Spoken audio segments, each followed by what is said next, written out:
Olá, meus amigos roteiros, sejam todos bem-vindos a mais um podcast.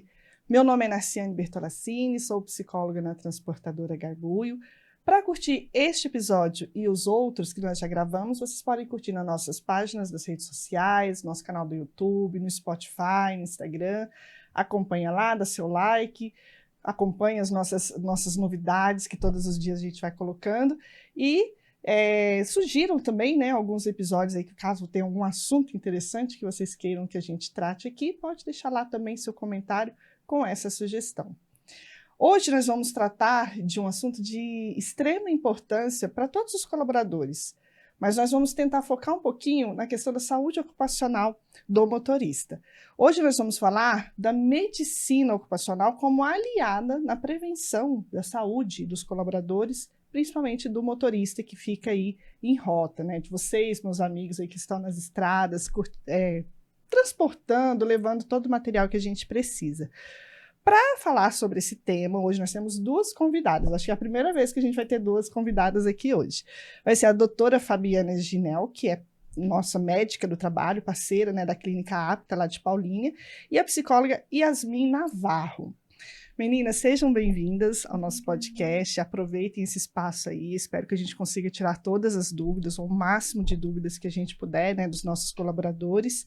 E para iniciar, eu gostaria que vocês falassem um pouquinho da importância da medicina ocupacional, de qual é o papel dela para o colaborador, para o motorista, nessa prevenção na saúde. Bom, a medicina ocupacional, ela vem com uma proposta diferente. Ela vem como uma área da medicina que trabalha mais com a prevenção, trazendo uma qualidade maior na vida dos colaboradores. Então, de acordo com os riscos que estão expostos, né, é realizada uma avaliação e aí a gente trabalha em cima da prevenção de acordo com os riscos. Então, trazendo aí os exames periódicos de rotina, tentando levantar as comorbidades, tentando orientar, acompanhar todas as trajetórias da vida do colaborador. Então, cada profissional, cada cargo, cada função tem um exame específico que eles vão fazer, tanto para entrar quanto para periódico, né? Isso, na verdade, nós temos cinco exames ocupacionais, né? Admissional, periódico, o demissional, o retorno ao trabalho e teria também a mudança de função, que hoje é mudança de riscos, né? E, de acordo com a NR7, a gente tem esses momentos em que a gente tem que acompanhar o colaborador. E cada momento, ele tem um diferencial. Porque quando o colaborador vai entrar em atividade, a gente tem que ter essa visão de que o que ele traz da atividade dele anterior, o que ele traz da vida, né, pessoal dele, tudo, como ele está, se ele está preparado para aquela atividade, se tem algum risco, se ele está exposto a algum tipo de situação que poderia colocá-lo em risco. Ai, que legal. Eu estou muito feliz por ter uma médica e uma psicóloga hoje na mesa, então acho que vai ser uma conversa bem rica para a gente falar de assuntos que muitas vezes as pessoas olham separado, né? Então, em algum momento, a gente vai ver que vão se completar essas informações. Mas eu gostaria de começar algumas perguntas para você, doutora Fabiana, se puder, né? Mas assim, mais assim, direcionada aos desafios, né, dos motoristas. A gente sabe, a gente já falou em vários episódios sobre as características operacionais, né, do motorista. Eles relatam bastante para a gente as dificuldades que eles encontram ali no dia a dia. Então, quais são os principais desafios da saúde? Como que a medicina do trabalho enxerga de quais são essas dificuldades do motorista? Olha, a nossa vivência com os motoristas tem mostrado que as dificuldades, elas vêm em todos os aspectos da vida dele, né? A gente percebe aí em atividades simples, como, por exemplo, a alimentação. A alimentação do motorista, ele precisa ajustar em algumas situações pela longa jornada, pelas dificuldades de se alimentar, às vezes, em postos, né, de combustível. Então, eu vejo como um grande desafio e uma grande pontuação que a gente sempre faz para eles em relação à alimentação. Porque, geralmente, eles acabam optando por alimentos mais gordurosos, porque traz mais saciedade, eles ficam mais tempo sem parar o caminhão. Então, eles têm aquela, né, aquela ideia de que alimentos mais gordurosos talvez vai trazer aquela saciedade maior, porém, geralmente com menos qualidade na alimentação. Então, isso vai gerando alguns problemas de saúde e, com o tempo, vai trazendo uma obesidade, hipertensão, diabetes. Então, tudo isso reflete lá na frente. Mas é um dos maiores desafios que eu tenho hoje com eles é a orientação em relação à alimentação. Ah, tá, ótimo. Vamos falar um pouquinho dos exames, né? Assim, que todo mundo que a gente estava falando antes, as pessoas geralmente falam assim, ai, de novo, vou ter que fazer, fiz ano passado, vou ter que fazer de novo esse exame. Muitas vezes eles não recebem, né? O resultado só recebe lá um hábito que a gente passa para eles, então tá tudo bem. Mas eu queria que falasse, sim, tentasse explicar para eles a importância desses exames, o porquê desses exames, quais são os exames, nesse caso, aplicado aos motoristas, porque se a gente for falar de administrativo, a gente vai abrir uma série, né? Mas, assim, do motorista, quais são esses exames periódicos importantes dele fazer? Qual o preparo para ele fazer esses exames? Porque muitas vezes também vai fazer o exame, não tem um preparo adequado e aí dá uma interferência. Como é que é um pouquinho disso? Sim, como por exemplo, vamos usar o periódico, que é aquele exame anual, né, ou dependendo de como for, acaba sendo até semestral em alguns marcadores. De acordo com o PGR, que é um documento que lista para a gente quais são os riscos que cada função, que cada atividade está exposta, a gente levanta ali a necessidade de uns marcadores biológicos ou alguns marcadores químicos. Então, através disso, da NR7, que é uma norma regulamentadora que orienta, né, nesse sentido, e aí, através disso, a gente faz, como um exemplo dos motoristas que acabam tendo bastante contato com o combustível, motorista, por exemplo, de carga de combustível, um produto químico que eles têm acesso, por exemplo, o benzeno, que eles estão expostos. Nós temos hoje, pela NR7, a orientação do ácido transtransmucônico, porque ele é altamente cancerígeno, então a gente faz também o acompanhamento do hemograma e do reticulócito, que são exames que vão verificar se está tudo bem com a medula dele, se está tudo bem com a saúde dele, com as células, a formação celular do hemograma dele. Então, os exames, eles vêm de acordo com os riscos e são importantes para poder acompanhar e ter esse marcador e proteger, trabalhando realmente na prevenção. Se eles estão expostos, por exemplo, a poeira, a fumos, né, aí a gente necessita, por exemplo, do raio-x de tórax. Então, tudo vai de acordo com o que ele está exposto, da atividade que ele realiza. E os exames são coerentes em relação a isso.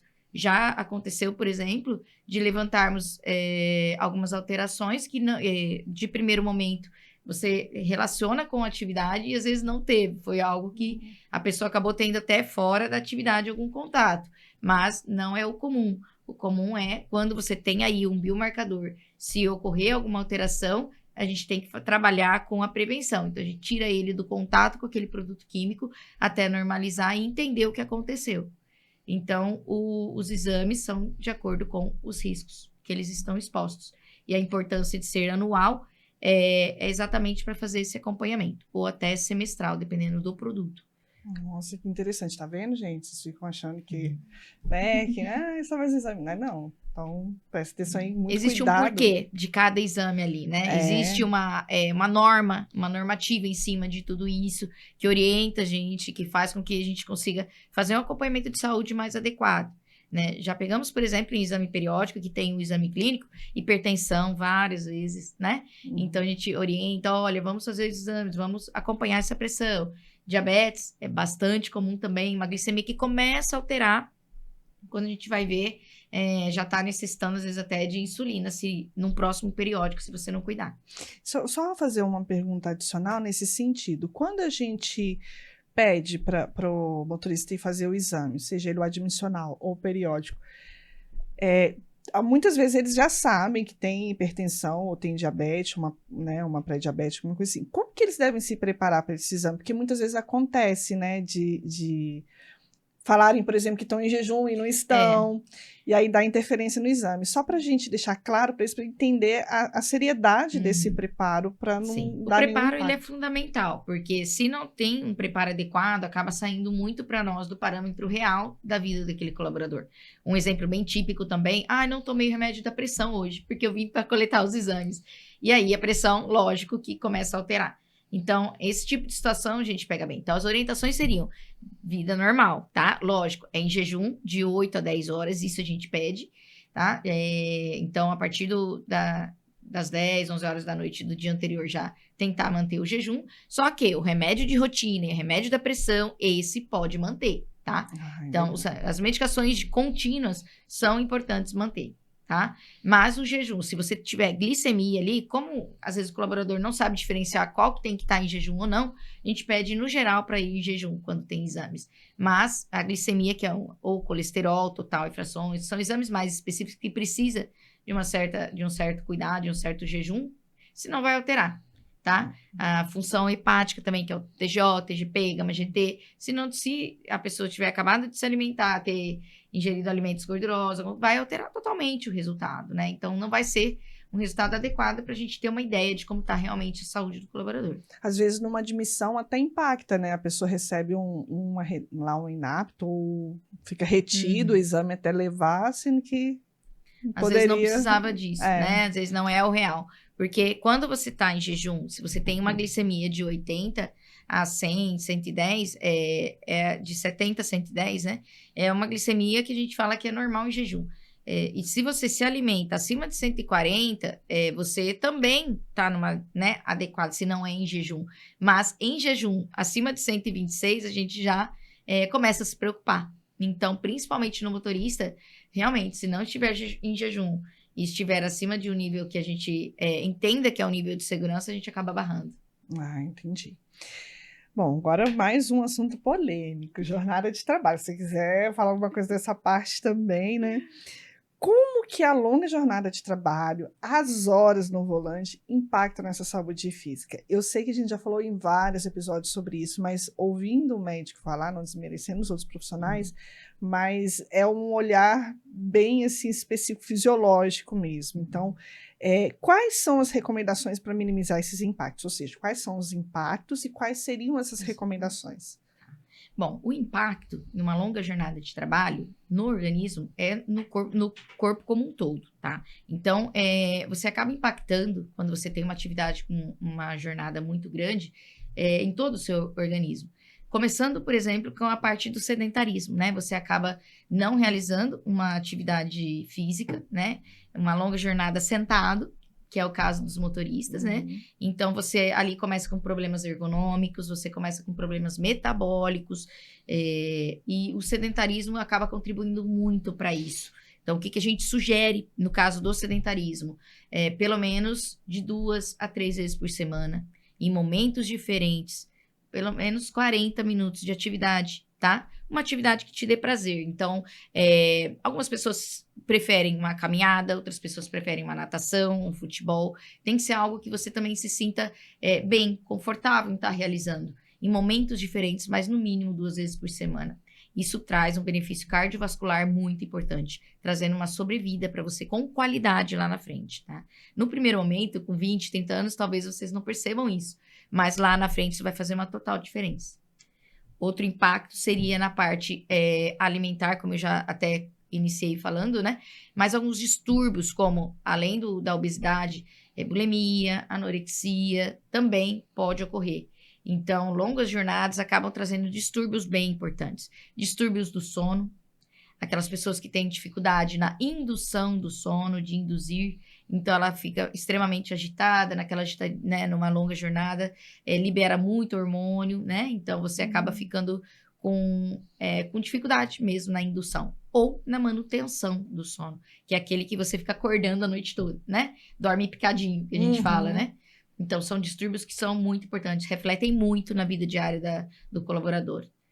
Outra coisa que a gente também costuma dizer alguns distúrbios também até mentais, e acho que a Yasmin até vai estar conversando um pouco melhor.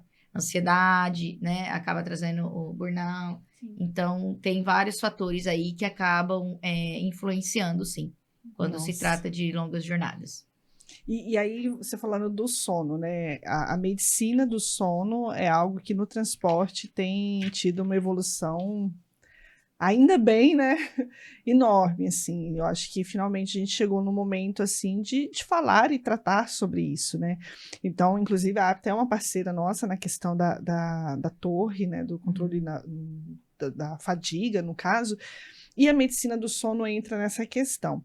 Então, assim, nós sabemos, né? Quem é assim, um pouco da área da saúde, tanto que é crucial um bom sono para reposição, para retenção de memória, para uma série de funções aí cognitivas e fisiológicas. Como que a gente pode ajudar a identificar, né, esses problemas ou a tratar? Hoje a gente fala muito da apneia, né, que é a apneia obstrutiva do sono, que eu acho que eu gostaria que você falasse um Sim. pouquinho, doutora, mas assim, também citar alguns outros, porque a gente fica tão focado na apneia e esquece de outros também problemas do sono, até a própria insônia, né? Sim. E como que eles conseguem tratar esses problemas estando na rotina deles, né? Lembrando que muitos dormem num posto de combustível, que não é na sua casa, e muitos, às vezes, estão dormindo numa jornada contrária. Então, eles dormem de dia para trabalhar à noite. Então, essas particularidades, como que a gente consegue orientar um pouco? Sim, na medicina a gente entende, né, vendo o organismo do colaborador como um todo, a gente entende que o período de sono, ele é um período do que a gente chama de homeostase, de equilíbrio mesmo do metabolismo. Então, através da liberação de alguns hormônios importantes, através também do repouso em si, a gente consegue ter uma homeostase, um equilíbrio do organismo. Então, é crucial mesmo, como você falou, o período de repouso. Quando isso é vedado, quando a pessoa não consegue chegar num período adequado de sono, que no adulto geralmente é de 6 a 8 horas, isso varia bastante, tá? Tem pessoas que com 4, 5 horas elas podem ter um bom padrão de sono que já é repousante, que a pessoa já se sinta bem no dia seguinte, tá? Para outras pessoas não, elas precisam de 7, 8 horas de sono. Então, isso varia um pouco, mas no adulto, geralmente, de 6 a 8 horas, tá? E é através do sono onde a gente consegue também todo esse processo. Então, ele acaba sendo importante para metabolismo, prevenção de comorbidades, prevenção de diabetes, prevenção de hipertensão, para saúde mental, para tudo. Quando a gente tem um desequilíbrio dele, seja na indução, na dificuldade de você começar o sono, ou na manutenção do sono, aquele sono picado, como eu já havia comentado, você tem dificuldade, por exemplo, no dia seguinte, dificuldade de concentração. E para motorista isso é importantíssimo, né? Então, aquela sonolência diurna. A gente trabalha muito com o transportador e o nosso maior foco é esse. Então, no periódico, a gente tenta puxar bastante isso para a gente, né? Entender como está sendo isso, se está precisando de alguma orientação. Então, a gente tem o que a gente fala de higiene do sono, né? As orientações mais básicas da higiene do sono, que são rotina do sono, né? Que é a principal. E dormir sempre nos mesmos horários, né? Manter aquela rotina mesmo nos finais de semana. Não sair tanto do padrão de sono. Não levar eletrônicos para o quarto. Esse é Os um vilões. grande vilão, né? Hoje você liga a internet, você tem acesso aí a 500, 600 informações em questão de segundos, né? Então, isso faz com que o seu cérebro não pare, né? Ele acaba indo buscar, então ele não entende que é horário de repouso. Então, também tira muito aí a atenção e você acaba não conseguindo liberar hormônios do sono, tá? A luz não ajuda na liberação de hormônio do sono. Então, quando você vai, você tem que fazer toda uma programação para você ter um bom padrão de sono. Preparar o seu ambiente, luminosidade adequada, temperatura adequada, tentar manter. Nem sempre para o motorista a gente sabe que isso é fácil, que às vezes ele dorme em posto, né? Dorme no caminhão. Porém, tudo vai de uma adaptação. Chega uma hora que o organismo se adapta também. Mas as orientações gerais seriam essas também na parte da higiene. A apneia do sono, ela tem sempre uma causa. Muito que a gente tem visto, na maioria dos nossos casos, é relacionada à obesidade, tá? Porque você tem aí o aumento da região cervical, você tem um aumento, toda uma parte também do ronco, né? Então, isso vai atrapalhando na parte respiratória também, e você tem o que a gente chama de apneia do sono.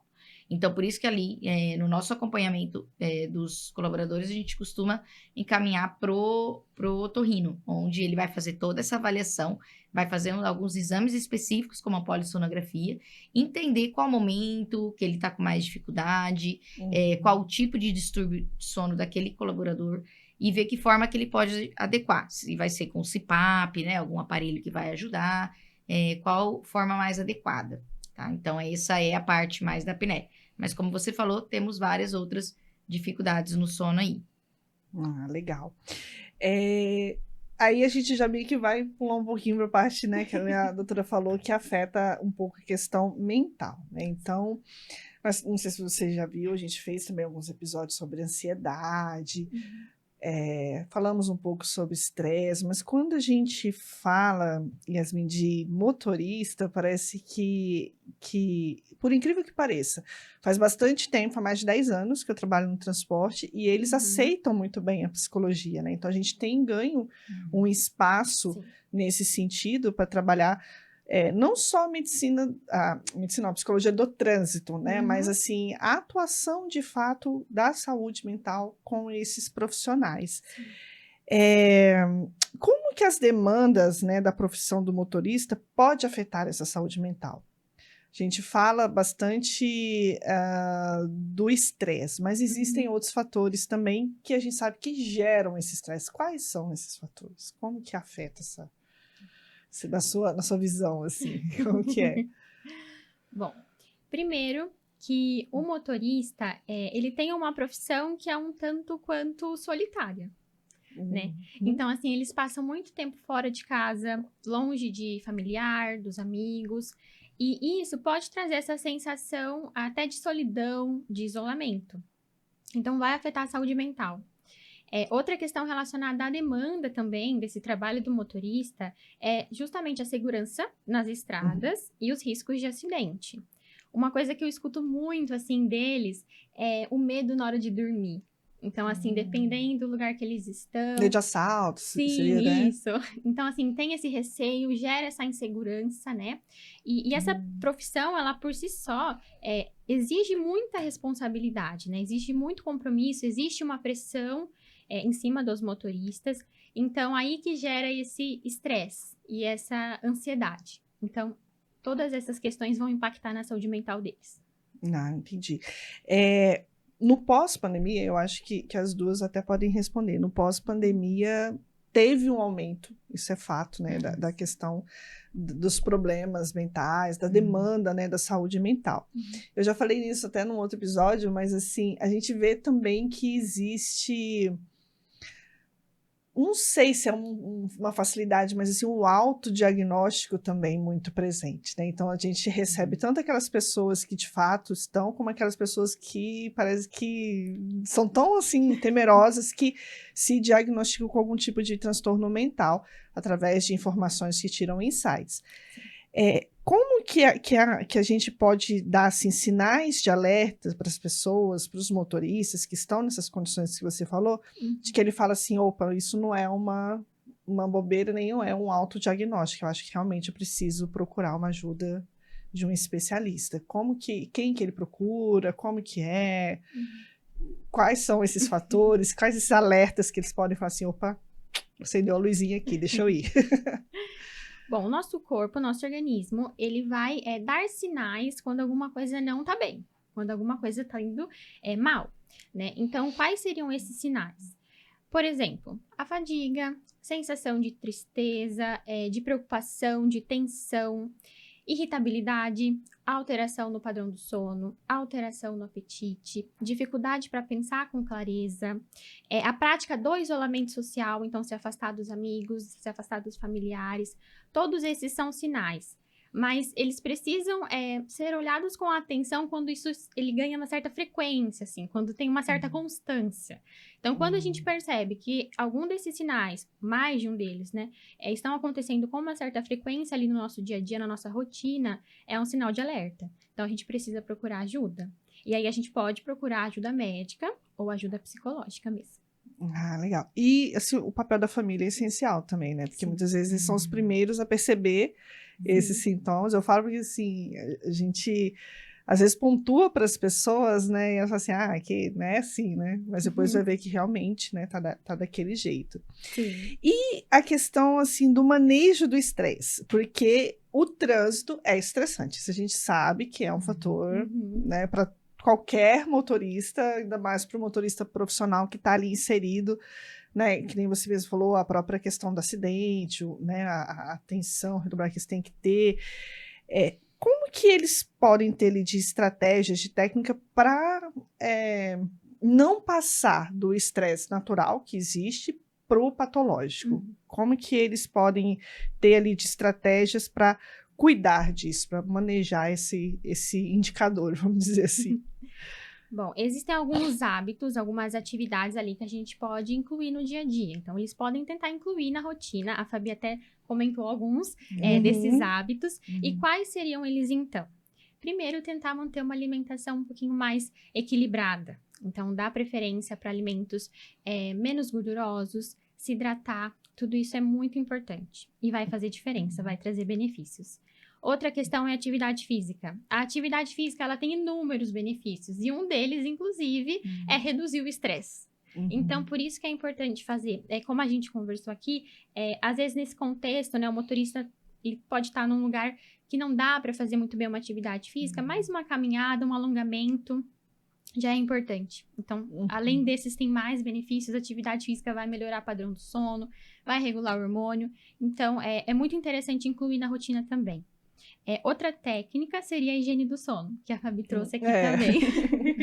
Então, assim, ter esse horário fixo para dormir, esse ambiente adequado, mesmo num contexto ali do caminhão, da cabine, tentar trazer esse conforto, assim, de certa forma ali, para que eles consigam descansar. Fazer refeições mais leves antes de dormir também é importante. E essa questão de evitar eletrônicos. Porque é isso, a gente recebe 1000 estímulos quando a gente está ali mexendo no celular. Então, é muito difícil para o nosso corpo entender que ele precisa, de fato, parar e descansar. Por isso que é importante a gente deixar de lado um pouquinho os eletrônicos antes de deitar. Não, e é engraçado porque as pessoas às vezes olham e falam assim, eu tô pra relaxar, né? Mas ela não tá relaxando, ela acha que tá relaxando, mas a cabeça dela tá só ali trabalhando, né, pra reter. É bem interessante. É igual o fato da TV no quarto, né? É bom, vou assistir um filme. Porém, você acaba não direcionando o seu cérebro, porque aquele momento é o momento de dormir. Então, a TV no quarto também, para quem tem dificuldade no padrão de sono, é uma dificuldade, porque ir pro quarto na hora de dormir mesmo, entendeu? Porque aí o seu cérebro vai designando, vai entendendo aquele é o momento de dormir. Não de assistir uma série, não de assistir série, vamos assistir na sala, né? Um filme, vamos assistir na sala. Mas para quem tem já alguma dificuldade, é importante deixar para ir pro quarto na hora de dormir mesmo, que aí você vai programando, né, o seu cérebro para que você consiga realmente chegar lá e aí entender, porque o corpo ele responde tudo ao cérebro, né? Então o cérebro manda o estímulo e o seu corpo vai respondendo. A partir do momento que ele entende que você entrou no seu quarto, já é horário de repouso, você vai entendendo isso frequentemente, junto com principalmente o horário, sempre sendo uma rotina com horários parecidos, isso vai ajudar bastante. Ai, que bom, gente. Até eu vou fazer isso. E a questão do apoio psicológico? Eu gostaria de ouvir a sua opinião como psicóloga e a sua como médica desse apoio psicológico, tá? Como que isso pode ser integrado no ambiente de trabalho? Bom, esse apoio psicológico, ele é extremamente importante, né? Então, assim, às vezes ainda existe uma certa resistência ali dependendo da pessoa, mas é muito importante esse acompanhamento com um profissional da psicologia. E a gente consegue integrar isso ali no ambiente de trabalho de algumas formas. Então, como seriam? A gente precisa facilitar esse acesso à saúde mental, ao cuidado da saúde mental. Uma coisa que a gente utiliza bastante, nós da APTA, são dinâmicas. Então, a gente faz várias dinâmicas com uma temática ali, muitas vezes mais específica, mas é aquele momento de descontração, né? A gente brinca, a gente dá risada, mas ao mesmo tempo a gente fala sobre aquilo que é importante. A gente olha com mais atenção para esse cuidado da saúde mental. E é legal esse feedback que os motoristas dão pra gente. Nossa, eu nunca tinha parado para pensar nisso, sabe? Legal. Muito importante ter esse diálogo aqui. Então, a dinâmica é uma ferramenta importante e eu acho que é muito válida. Outra questão também são os atendimentos mesmo, né? Ali, profissional da psicologia e colaborador. Também dá pra gente organizar palestras, rodas de conversa. Então, assim, levar esse tema específico e falar sobre isso. Acho que qualquer uma dessas técnicas, dessas estratégias funcionam muito bem quando a gente quer falar sobre apoio psicológico e saúde mental e levar essa informação. Ai, que legal. E como é que a medicina vê isso, doutora? Eu entendo que, na verdade, a partir daqui, como a Yasmin falou, a partir do momento que aquilo já sai da rotina, não é todo dia que você acorda feliz para ir trabalhar, né? Que você fala, nossa, que delícia, tô indo trabalhar. tô indo lá pagar um boleto, né? Não é todo dia que você tá super feliz. Então, tem dias mais difíceis, então vai ter dia que você vai estar mais triste, tem situações de luto. Então, a vida da gente sempre é altos e baixos, isso é frequente, né? Mas quando isso sai da normalidade, onde você acaba se afastando, né? Da sociedade, de amigos, de familiares, quando você percebe que as coisas estão um pouco mais acentuadas, em tristeza, choro fácil, e aí sim a gente entende que precisa de um acompanhamento com o psicólogo, e através do psicólogo, às vezes ele indica também o tratamento com o psiquiatra, que aí geralmente medicamentoso. Né? Hoje a gente percebe que, principalmente após a pandemia, né, a gente aumentou muito o número de crises de ansiedade, depressão, né? Então, o uso de medicamento acabou sendo muito necessário nesses casos. O tratamento para ansiedade, para depressão, geralmente ele é de 6 meses a 2 anos, tratamento medicamentoso, tá? Porém, tem que uma das chaves do tratamento é a psicoterapia. Sim. Sem a psicoterapia, o tratamento medicamentoso não tem efeito. É só químico. Então, precisa muito alinhar tudo isso daí. Então, um sem o outro não responde. Eu costumo dizer que tem que começar sempre pela psicoterapia. E aí, na psicoterapia, que o psicólogo vai entender se realmente precisa associar alguma coisa ou se ele está conseguindo filtrar, absorver e entender o tratamento dele com o psicólogo. Sim. Ai, que interessante. Eu vou até acrescentar uma pergunta, se vocês me permitem, que você falou claro. Tocou num assunto que, para mim, que eu digo assim, que eu vejo como bem crítico e bem perigoso, né? Que é a questão da medicação. A gente vê bastante casos de automedicação. E hoje em dia me assusta bastante, principalmente a automedicação com medicamentos ansiolíticos, medicamentos de depressão. Então, assim, a gente nem vai entrar no mérito de como que as pessoas conseguem essa medicação, né? Que aí já seria um outro assunto. Mas, assim, eu queria que se vocês puderem falar um pouquinho o tanto que isso é perigoso se for feito sem um acompanhamento médico. Porque a gente ouve relatos, a gente fala e muitas vezes as pessoas não acreditam, né? Então, assim... Tá muito, assim, muitas pessoas, não só motoristas, mas pessoas em geral hoje, né, que estão fazendo essa prática de automedicação, já faziam, né, de outros tipos de medicamento e hoje, inclusive, dos famosos tarja preta.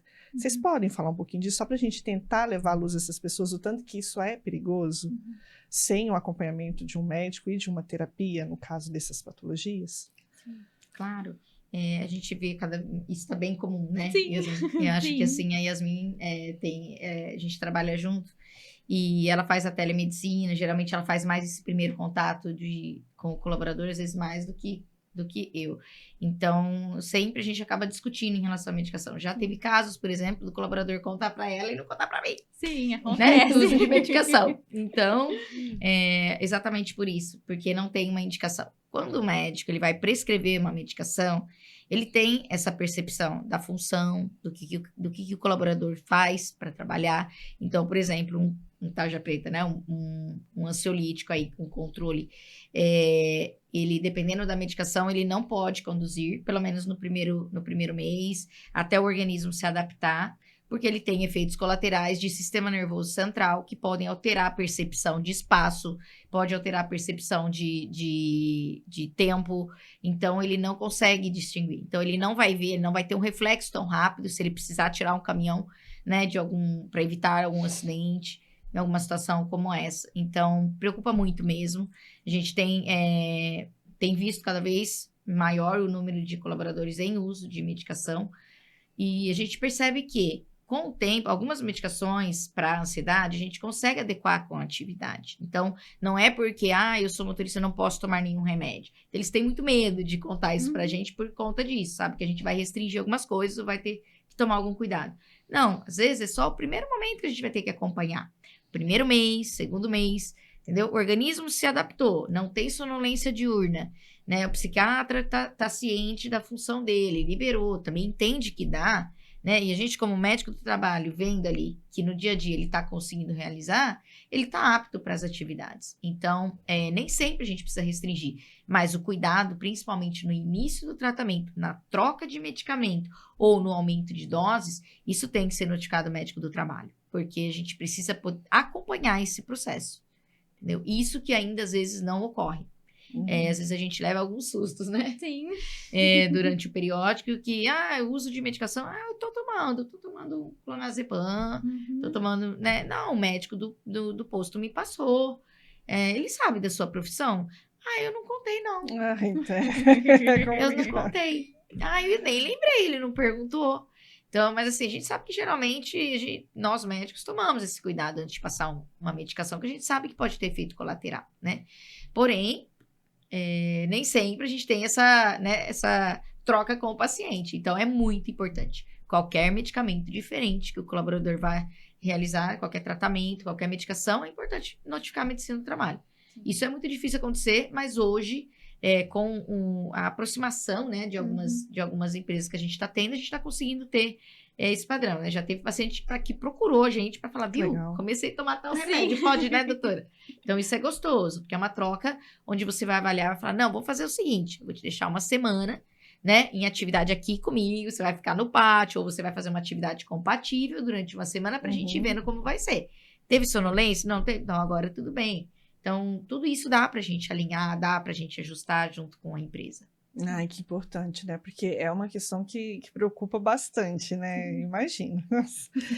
Bom, com relação à integração saúde mental com saúde física, né? Como que esses cuidados que vocês falaram aí pode, só para a gente reforçar, né? Que vocês já falaram, mas pode trazer esses benefícios a longo prazo. Em algum momento você falou assim, enquanto a pessoa ainda é nova, ela não percebe, mas lá na frente vai perceber. Então, assim, como que esses cuidados que vocês estão falando vão contribuir a longo prazo para esses profissionais? Bom, a gente chegou naquele momento onde as duas se integram, que você comentou lá no começo. Porque é isso, assim, a saúde mental e saúde física, elas estão diretamente relacionadas. Eu costumo falar que se uma delas não vai bem, a outra é afetada negativamente também, né? Então, por isso que é tão importante o cuidado dessas duas juntas. Às vezes a gente acaba esquecendo, cuida só da física, deixa a mental um pouquinho de lado. Então, assim, é muito importante cuidar das duas ao mesmo tempo ali. E com a mesma importância, né? E esses benefícios, assim, a longo prazo, são vários. Então, a gente até já citou alguns também, né? Essa melhora no padrão do sono, essa melhora na concentração, melhora, na verdade, a qualidade de vida como um todo, né? E acho que é isso, assim. Um exemplo que eu uso bastante com o diabetes, né? O diabetes é um grande exemplo, é uma doença silenciosa, que às vezes a gente pega o diagnóstico ali no periódico, né? E ela vai, se a gente consegue fazer um controle dela, a pessoa tem uma qualidade de vida lá na frente. Senão, em 5 a 10 anos, ela já tem o risco de uma amputação. 5 a 10 anos de diabetes sem controle na vida de uma pessoa. Então, ela é uma doença silenciosa, porém ela leva a cegueira, ela leva a distúrbios cardiovasculares, né? Por isso da amputação, às vezes, né? Porque você tem dificuldade de circulação.